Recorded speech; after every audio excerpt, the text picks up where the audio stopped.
kita sambung cerita ni sebab kita nak cakap soal prestasi komunikasi kerajaan yang sedia ada. Alright. Dan juga tanda-tanda illiberal. Tanda-tanda kerajaan ini dulu Pakatan Harapan mempunyai pendirian yang sangat terbuka kepada kebebasan bersuara. Ya. Tapi dah mula jadi lain macam sikit, jadi lain macam sikit. UMNO sikit. Okey. Okey. Apa yang KJ gambarkan tadi, bahawa ada trend ke arah illiberalness dari kalangan penyokong Pakatan Harapan itu sendiri. Dan Kena saya cerita sikit illiberalness tu apa benda? Illiberalness tu maknanya liberal ni dilihat PH ni dilihat bebas lah dari segi, bila cakap liberal ni tentang kebebasan bersuara khusus dalam konteks itu. Kita tahu sedia maklum sebelum ini pembangkang lama ataupun Pakatan Harapan yang lama, Pakatan Rakyat sebelum itu, Barisan Alternatif, apa sajalah akan mengatakan bahawa media ni tidak cukup bebas. Apa-apa saja komentar yang menyerang ataupun mengkritik kerajaan akan ditutup ataupun di shutdown, ataupun lebih teruk daripada itu zaman ada ISA dan sebagainya. Ini semua perjuangan lama lah golongan Pakatan Harapan ini dan penyokong-penyokong mereka. Cuma apabila sudah sampai ke tampuk kerajaan kali ini, apa yang KJ sampaikan dan saya sebenarnya setuju, kerana kita lihat pada media sosial yang paling pakatan sekali, iaitu Twitter. Itu sebenarnya saluran, kalau nak tahu jiwa Pakatan Harapan ni macam mana, itu gelanggang dia lah. Jangan pergi Facebook, jangan, pergi ke Twitter sebab itu home base dia. Home base, ya. Dan dalam home base dia sendiri sudah nampak bahawa mereka menganggap perlunya ada tindakan yang lebih agresif, khususnya daripada Menteri Komunikasi dan Digital yang berhormat Fahmi Fadzil, yang merupakan hero mereka sepatutnya. Dia dah jadi dia dah kena diserang oleh penyokong-penyokong parti dia sendiri, Pakatan Harapan sendiri, kerana kononnya lah dilihat sebagai lemah dan lembab dan lambat dan sebagainya. Ini yang dikatakan oleh penyokong-penyokong sendiri. Saya bagi satu contoh lah, satu contoh yang paling jelas daripada Ustaz Wanji. Ustaz Wanji ni memang antara aktivis personality PKR. Dan aktivis PKR lah. Dia tulis dalam Facebook tetapi juga keluar dalam Twitter. Secara terang dia mengatakan, ini saya petik, media kita hancus. Media umpama kereta kebal dan senjata dalam perang. Wow. Perang dia katakan. Kerajaan perpaduan ini telah serahkan media negara kita kepada dua jenis manusia dan abaikan satu perkara. Nombor satu, orang yang tidak berminat untuk berperang. Nombor dua ialah orang yang tidak pandai pegang senjata dan tidak pandai bawa kereta kebal. Jadi analogi, Kalau tutup nama Wanji tu, mungkin boleh letak nama Lokmano Adam juga. dia bunyi dia macam tu. Dia maknanya macam KJ gurau tadilah, berseluruh tadi, dia seolah-olah jadi apa yang Pakatan Harapan serang UMNO dan BN dulu, kuku besi dan sebagainya, dah nampak. Bukanlah kita nak kata nanti kan dikata KJ dengan Syarif kata media sekarang kuku besi ataupun kita nak kuku besi. Tidak, tetapi dah jelas bahawa kebebasan bersuara ini kebebasan bersuara ini bukan lagi menjadi mantra pada saat ini untuk penyokong PH. Yang menjadi mantra adalah macam mana kita nak kawal supaya hujah-hujah Perikatan Nasional dan pembangkang tidak mendapat liputan meluas, tidak dapat menangkap imajinasi pengundi dan sebagainya. Maknanya ini soal politik lah. Soal politik, mereka khawatir bahawa tidak cukup tindakan ataupun hujah balas ataupun perang senjata yang digunakan untuk mematahkan momentum Perikatan Nasional. Saya ada baca bahawa penyokong-penyokong PH ni bila berdepan dengan tuduhan bahawa mereka seakan-akan menjadi lebih illiberal ataupun seakan-akan menjadi lebih kita cakap konservatif lah, tertutup, konservatif dan juga mengekang media, mereka akan jawab bahawa mereka tidak menentang kebebasan bersuara. Mereka hanya mahu menyerang ataupun mereka hanya mahu menangani berita palsu saja. Dan inilah ayat kita dulu. Inilah yang perlu kita kejar sampai ke lubang cacing, sampai polis tangkap mereka dan sebagainya. Memang kita pun dulu cakap benda yang sama. Tetapi bagi saya nampak bila cakap begitu, dia garisan antara berita palsu dengan fair comment itu sebenarnya samar. Ada contoh mungkin saya tahu, yang contoh yang ditegur oleh Tan Sri, tokoh wartawan Malaysia Tan Sri Johan Jaafar. Mungkin atas desakan yang beliau terima daripada penyokong dia sendiri, Yang Mohd Fahmi Fadzil telah bukanlah menyerang tetapi mengecam satu laporan berita harian tak silap saya, berita harian yang mana ada satu laporan dalam berita harian dan khususnya dalam Facebook berita harian yang mengatakan OPR dijangka naik sekali lagi. Lebih kurang macam tu lah. OPR dijangka naik sekali lagi dan dia tinggal macam tu. Jadi hujah Fahmi Fadzil adalah you buat macam ni seolah-olah itu adalah statement of fact, seolah benda-benda itu adalah pasti, sedangkan apa yang berita harian cuba katakan adalah ini adalah ramalan dan hak kita untuk melaporkan sesuatu ramalan itu. Mungkin dari segi sudut pandang Fahmi Fadzil, kenapa tak sebut jelas ini adalah ramalan pakar ataupun ramalan sekian-sekian, tetapi bukannya satu hakikat. Tapi bila dia letakkan headline yang sebegitu akan mengundang kecaman, sedangkan keputusan itu tidak lagi dibuat dan bukannya dibuat oleh kerajaan sekalipun. Jadi tak apalah, itu poin OPR itu sebenarnya contoh saja. Poinnya adalah Fahmi Fadzil sebagai menteri mengecam berita ataupun media arus perdana atas laporan yang mereka lakukan. Ini satu perkara yang kita tak dapat bayangkan lah kalau dulu Pakatan Harapan menjadi pembangkang akan buat sebegitu rupa.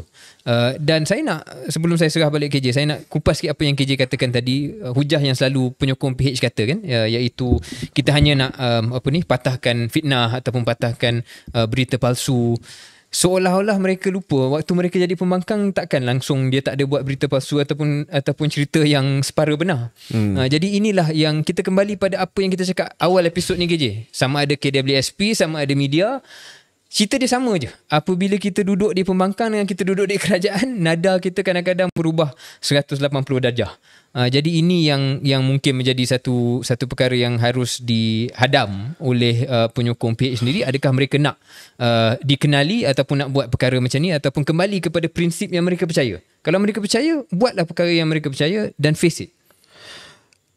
Dalam istilah orang putih, saya nampak YB Menteri Fahmi Fadzil, beliau berada antara rock and a hard place. Sebab kalau ikut mungkin naluri politik dia, ialah dia lebih kepada seorang yang terbuka, liberal, dan memang ada penyokong-penyokong beliau daripada masyarakat sivil dan sebagainya yang tidak mahu melihat tindakan yang lebih ketat terhadap kebebasan akhbar dan bersuara dan sebagainya. Tetapi kalau kita tengok dalam media sosial daripada grassroots aktivis Pakatan Harapan atau PKR sendiri, mereka memang ada tendensi yang illiberal, yang mendesak Fahmi, yang menuduh Fahmi sebagai seorang yang lemah, yang tidak kompeten, yang tidak efektif dalam menjalankan tugas sebagai menteri. Jadi saya ada simpati sedikit sebab beliau tersepit antara dua ekstrim tersebut. Tetapi prestasi beliau sebagai menteri komunikasi dan digital, dalam hal ini menteri komunikasi de facto, jurucakap kerajaan Madani, sedang dipertikaikan sekarang ini dalam keadaan yang agak teruk lah. Cuma satu, kita dah bagi pandangan KJ. Kita kedua-dua merasakan bahawa kalau boleh penyokong PH, pandangan kita lah, kekalkan pada pandangan ataupun pendirian yang asal supaya pengundi atas pangkat pun boleh respect you punya stand ni apa. Dan KJ kita dua pun ex-politician ataupun sabbatical politician. Kita try untuk pastikan apa saja kedudukan yang kita ada tu kita kena kekalkan kita punya pegangan dan pendirian. Jadi contohlah, balik pada KWSP. Kalau saya nak selamat pada waktu itu, kalau KJ nak selamat pada waktu itu, KJ ikut je. Kita ikut je trend ataupun gelombang. And there are times, yes, we are not perfect. Ada masa yang kita terpaksa berdiam diri dengan suatu perkara yang kita tak berapa setuju. Tapi ada setengah perkara kita mesti bersuara walaupun benda itu membawa kepada risiko politik diri sendiri. Dan saya harap YB Fahmi Fadzil pun ada dalam proses dikritik ini, boleh tanya diri sendiri dan kalau merasakan bahawa this is who I am and saya nak jadi seorang menteri yang terbuka, saya nak jadi seorang menteri yang ni, saya tak tahulah KJ, I've never been in cabinet, tengkuk dia. Tapi kalau dia merasakan inilah kepercayaan dia untuk menjadi seorang menteri yang terbuka, a modernizing communications minister yang memberi ruang, dan dia nak percaya bahawa hujah dia boleh mematahkan hujah orang lain, bukannya menutup ruang lawan, then go for that. Then you will gain respect through that. And last thing KJ before I serah pada you ialah saya pun nak lontarkan sikit lagi simpati pada Fahmi Fadzil ni. Mungkinkah menjadi seorang menteri komunikasi, menjadi seorang apa-apa yang berkenaan dengan comms lah, apabila berkedudukan dalam kerajaan ni, is almost impossible. It's an impossible task. Tak tahu kerana juga. KJ, waktu UMNO menjadi pembangkang bawah 22 bulan, KJ sendiri menjadi ahli parlimen waktu itu. Oh, senang kita nak pukul Pakatan Harapan sebab kita berada dalam pembangkang. Kemudian bila KJ jadi menteri dan kita jadi sebahagian daripada kerajaan, susah. Sama juga Pakatan Harapan. Just 4, 5, 6 bulan yang sudah, dia menjadi hero media sosial. Bila jadi kerajaan, terus tak jadi hero. Jadi mungkin bukan soal individu ataupun kedudukan, bukan soal individu mana-mana. Tapi soal dalam kerajaan ni, bukan mudah untuk lawan dengan hujah pembangkang, kerana pembangkang hanya perlu menyerang. Kerajaan perlu menjelaskan, bukan mudah. Okey, cuma nak respon kepada itu. Saya tengok dalam komen-komen, banyak komen yang saya baca. Tak juga.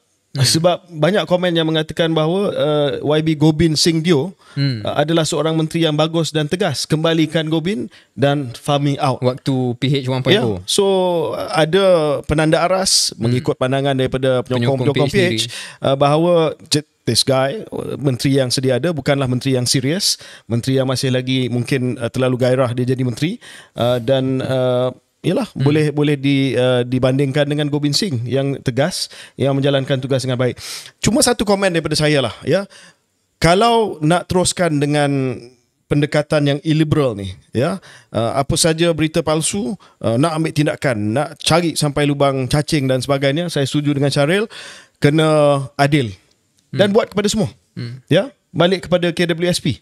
Ada disebarkan berita bahawa KWSP, pinjaman KWSP tak ada